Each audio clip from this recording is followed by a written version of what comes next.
উর্মিকে বাঁচাতে রুডির ডেরায় একাই পৌঁছে গেল দীপা। জি বন্ধুরা, অনুরাগের ছোঁয়া ধারাবাহিকের আজকের পর্বে আপনারা ঠিক এমনটাই দেখতে পাবেন। পর্বের শুরুতে দেখা যায় রুডি হসপিটাল থেকে উর্মিকে অপহরণ করে এক অজানা জায়গায় নিয়ে যায়।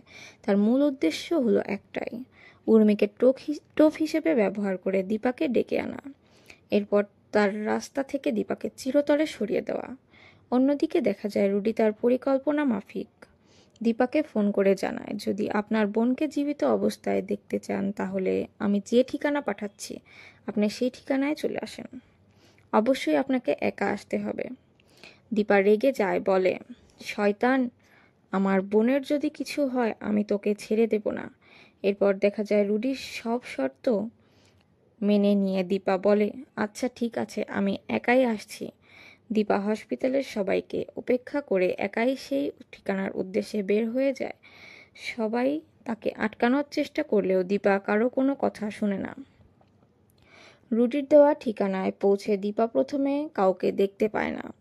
হঠাৎ তার চোখে পড়ে একটু দূরে একটা চেয়ারের সাথে তার বোন উর্মিকে বেঁধে রেখেছে।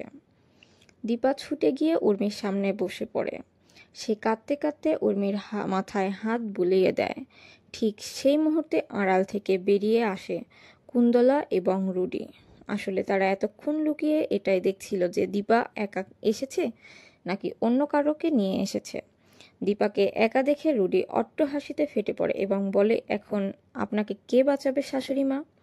কিন্তু দীপা ভয় না পেয়ে বলে, তুই যে জঘন্য অপরাধ করেছিস তার জন্য উপযুক্ত শাস্তি আমি তোকে দেব। তো বন্ধুরা, এবার কি হতে চলেছে? দীপা কি পারবে রুডির ডেরা থেকে উর্মিকে উদ্ধার করতে?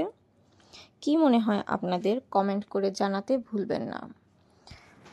আর পরবর্তী পর্বে অনুরাগের ছোঁয়া ধারাবাহিকে কি কি হতে চলেছে তা সবার আগে জানতে চাইলে